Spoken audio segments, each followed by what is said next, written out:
module 4, we have been looking at protein isolation and characterization methods.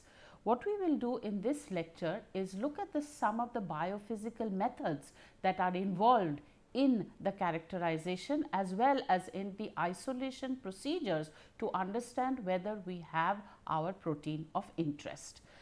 The concepts that are going to be covered are the specific spectroscopic methods associated with these types of characterizations in terms of UV visible spectra, infrared, circular dichroism spectra. And what we understand is what we have seen before also, the protein chromophores, how we would know that we would have a spectroscopic signal associated with the proteins, and specific vibrational modes in terms of the IR spectroscopy techniques, and what we look at for circularly polarized light. So, in the spectroscopic characterization of proteins, we have looked at, or there are methodologies that are going to tell us about the size, shape and the detection of the secondary and the tertiary conformations. It is important we know for the proper functioning of the protein to have the proper structure of the protein. So, to know that the secondary structure elements or the tertiary conformation of the protein are in their correct three-dimensional conformation is important, and some of these aspects can be identified or can be determined by these specific spectroscopic techniques.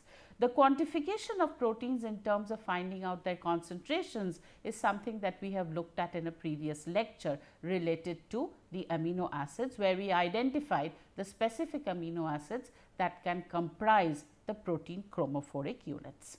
In addition, when we will be looking at protein ligand interactions and protein-protein interactions, these spectroscopic aspects are extremely important to understand the binding characteristics and to give us some idea of the affinity of the ligand or the protein to other molecules. So, when we look at the spectroscopic methods that are important or are utilized in an understanding, we have the UV visible, the FTIR, circular dichroism, fluorescence, DLS, SAX and NMR. Now, each of these have their own particular spectroscopic characteristics, and they can be used for specific identification and characterization and determination of specific information, or they provide us with specific information, and the resolutions are such that if we are looking for low resolution, we can look for UV visible, DLS and fluorescence. We are not talking about sensitivity. Sensitivity is very high for these methodologies, but the resolution of the structure analysis that we can use here is then low and then medium for FTIR and CD and very high for X-ray diffraction at NMR, because we are looking at the specific atoms and the specific local environments for the structures. If we look at the UV visible absorption of biomolecules, as we looked at, we had the UV spectra in water. Now, considering that most of the protein solutions that we make are in a buffer solution, we have no vibrational structure as then, but we have the peptide bond that is also a chromophoric moiety in formation of the amide chromophore. So, the strong polarity of the water molecule sometimes gives us a broad spectra with no vibrational structure per se, because with the water the energies of the individual solute molecules, they will differ from one another. But nevertheless, we do get specific information. We know that the protein chromophores themselves can be divided into the amide chromophore, that is the peptide bond itself, and the amino acid side chain, and we have two strong bands here, one at 190 nanometer and the other at 210 to 220 nanometer. That is essentially a forbidden transition. But nevertheless, we have information from these aromatic side chains and cysteine, the disulfide bond formation that is formed between two cysteine amino acid residues. These are the specific chromophoric moieties where we can use for information, for knowledge based information about our proteins. The peptide bond absorption is not really usable, but the tryptophan absorption, having a very high extinction, which we learned before, is very important, in addition to tyrosine, phenylalanine and cysteine that also show appreciable UV absorption above 250 nanometers. If we look at infrared spectroscopy, now each of the spectroscopic methods that we are briefly touching upon here will be shown in their specific aspects in an understanding as and when we study specific techniques and specific ideas related to the subject or the topic at hand. When we are looking at infrared spectroscopy, we have normal modes and we have what are called stretching and bending of these bonds. Now, this stretching and bending is going to give rise to the vibrational spectroscopy, and the stretch in the amide, we know that we have C double bond O and NH. In the stretching of the primary amides, there are variations when we have, say, hydrogen bond formation. So, that is an indication that tells us that we are going to have some information given to us. So, whether we have a free C double bond O NH or whether it is involved in hydrogen bonding, where we are going to have variations in their frequencies depending upon what type of interaction they are involved in, that is what we can determine from IR spectroscopy. So, we have the stretching and the bending modes that are important. In case of proteins, we have the major group vibrations because of the protein backbone. And what is the information that we have in the protein backbone? We have the C double bond O and the NH, a hydrogen bond formation that is possible, and nevertheless they can go through specific amide interactions in addition to the hydrogen bonding between them. So, the amide bonds or the amide bands here actually reflect the global conformational change. So, we have amides A and B that comprise the NH stretch that is seen at 3100 and 3300 wave number, that is given in centimeter inverse, and amide 1 that corresponds to the C double bond O stretch. So, variations in the NH and the CO stretch give us indication that there are some interactions involved. So, what we have is the interactions we know in terms of CO and NH are possibly hydrogen bonding interactions, and where do we see these primarily? We see them in protein secondary structures.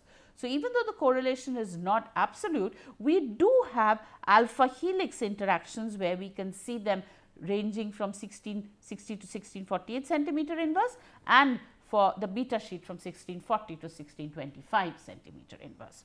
Now, we have turns and we have other unordered peptides. So, depending upon where their appearance is in our specific spectra, we can actually identify what kind of secondary structure we do have.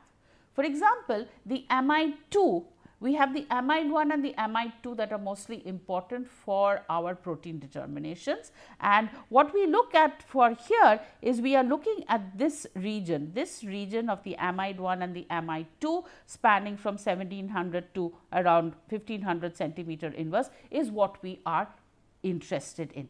So, this information tells us that when we have the amide 2, we have mostly an NH bend and a CN stretch. So, we are looking at the backbone information that is provided through with the IR spectra. So, we have a very sensitive to the HD exchange. So, we use this along with the amide 1 to check solvent accessibility, where we look at H2O D2O HD exchange, because we have our solution, our protein in D2O. We will look at these when we go to specific interactions, when we look at, say, protein ligand interactions or determinations of other types of interactions. So, we can actually look at the protein core, and it is also available to look at, or rather information to give us about the unordered and the helical conformations. So, this information is important because we are now looking at a C double bond O. We have the stretching that could be important here, and for the amide 2 we have NH bending and CN stretching, and the amide 1 will give us the stretching for is what we saw here, the amide 1, the CO stretch, that is important. So, this information provides us with information about the specific type of secondary structures that may be present. So, when we are looking at the amide bond, as we looked at the amide 1, that is the CO stretching, we looked at the amide 2 that corresponds to the NH bending. So, when we are looking at the CO stretching, we have the CN stretching, the NH bending, the CN stretching and the NH bending, then out of plane bending that is also possible, that gives us information about the specific interactions that are involved. For proteins, we look primarily at the amide 1 and the amide 2. So, the amide 1 band for the polypeptides is sensitive to the secondary structure, and this gives us a relation between the structure and the spectra that we can obtain for the specific protein. Another type of spectroscopy that is used very often is circular dichroism. Now, circular dichroism spectroscopy is again usually a method for assessing the common secondary structure and monitoring the folding in proteins. So, if we know that our protein is correctly folded, the content in terms of secondary structure, the alpha helical content, the beta sheet content is going to give us a specific value. So, we can actually quantitatively get the percentage, say, of the alpha helix in the protein. An understanding of the structure, a knowledge of this structure is essential, therefore, from a structural standpoint in terms of its function, because we know that if the protein has to function correctly, it has to be folded correctly. If it is folded correctly, then its secondary structural elements are in their correct conformations and they have a specific content, secondary structural content in their structure. So, any form of structural asymmetry in a molecule gives rise to differences in left-handed versus right-handed circularly polarized light. We will see what we mean by these terms in the couple of slides later on, and the difference is called circular dichroism. So, if we look at the superposition of two plane polarized waves with orthogonal polarizations, but with a phase shift, we have this as the right circularly polarized light and this as the left circularly polarized light. Now, when we are looking at any polarized light, we see that the left and the right, when superimposed, it is going to give us linear circularized light. So, the important aspect here is we have two plane polarized waves that have orthogonal polarizations. If we look at the animations here and we look at the rotation. So, we have the red and the green and the red and the green here. The red and the green when combined give us the right circularly polarized light for the one on the left, and what we see here is we see again the superposition with a phase shift that is going to give us left circularly polarized light. Now, what happens is we are looking at the difference between the absorption of left and right handed circularly polarized light, and this is measured as a function of the wavelength. This circular dichroism is measured as a quantity called the mean residual ellipticity, whose units are given here. So, what we have is we have absorption giving us some different spectra, that is a manifestation of the subsample through which this light has been passed through. So, when we are looking at right polarized light, that is going to be travelling in this direction shown by the arrow here, or left polarized light that is going to be following the arrow on the left hand side, the summation of this is going to give us this linear light. Now, what happens is if our sample absorbs the light differently. So, essentially what we have is we have linear polarized light.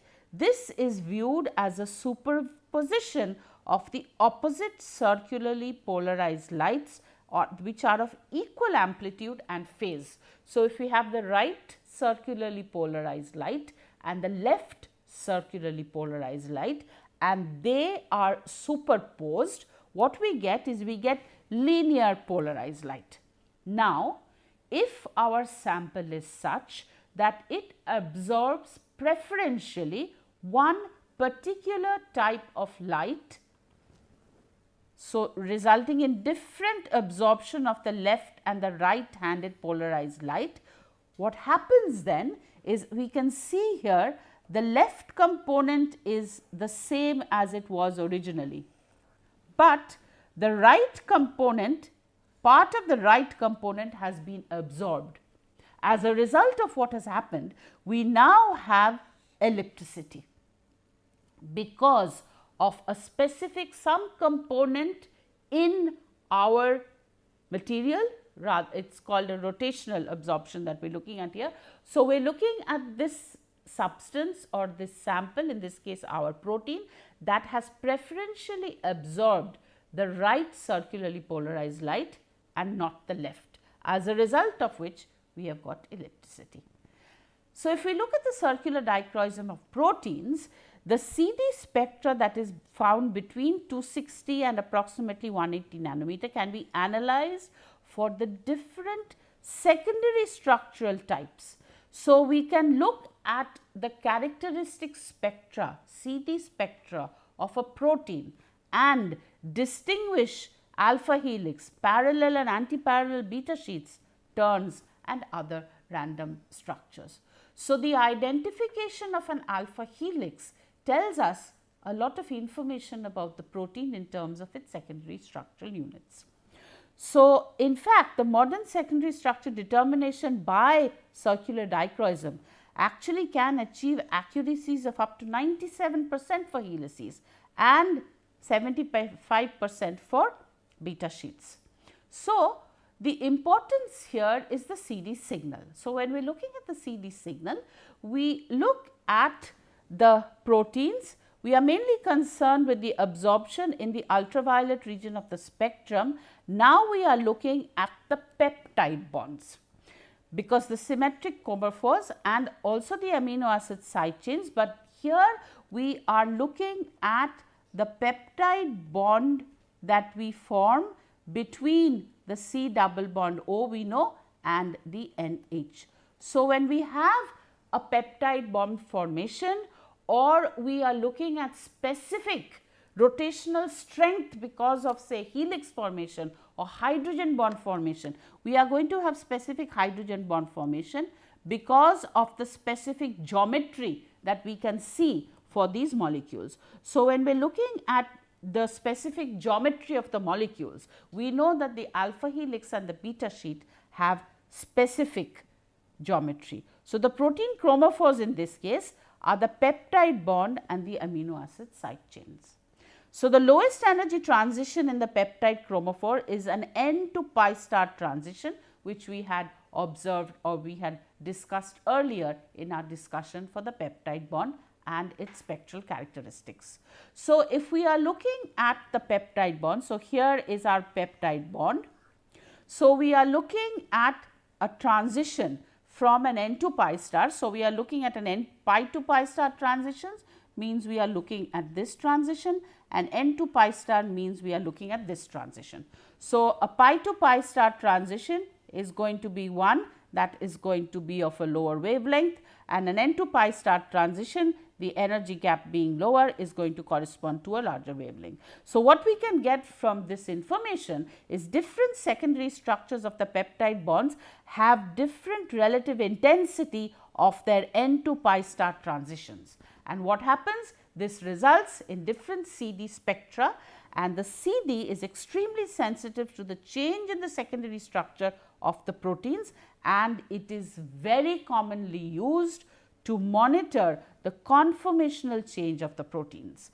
And the helical content of the peptides and proteins is estimated by a signal at 222 nanometer as well as 208 nanometers. So, when we look at a CD spectra, it is very easy to identify the specific characteristics of the secondary structure because we have the relative intensity from the N to pi star transitions that are being monitored in our specific spectra.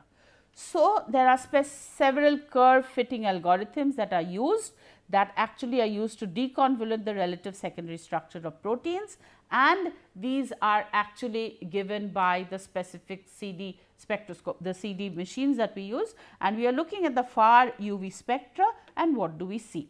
So, this is the typical spectra that we see. So, we will have a band here at 190, we know that this corresponds to the, let us go back, this 190 corresponds to the pi to pi star. When we are looking at the other region here, typically when we have this a negative band here at 222 and 208, this is characteristic of an alpha helix. So, here is the alpha helix where we have the 208 and the 222. If we look at the beta sheet, this will be where we have we have this around 217 nanometer. Now, when we have a protein that has a combination of an alpha and a beta structure, we will see some combinations. So, this is a typical alpha helical structure. Then we will look at the characteristic spectra that we observe, where we can see variations of the spectra because of the differential content of the secondary structural components that are present in the protein. So, the idea of using UV visible absorption spectroscopy, that is going to give us, say, the concentration of the protein. It is going to give us relations related to the presence of a protein. So, when we have studied the protein chromatographic techniques where we have looked at the isolation of proteins, we detected the presence of proteins using UV absorption spectroscopy, because we know that the presence of the aromatic amino acids residues or any chromophoric moiety is going to give rise to the UV spectrum. When we look at the specific vibrational spectroscopy, we are looking for specific characteristics in terms of the stretching and the bending modes of the bonds. And when we term this as looking at secondary structural elements, we are looking at the C double bond O and the NH.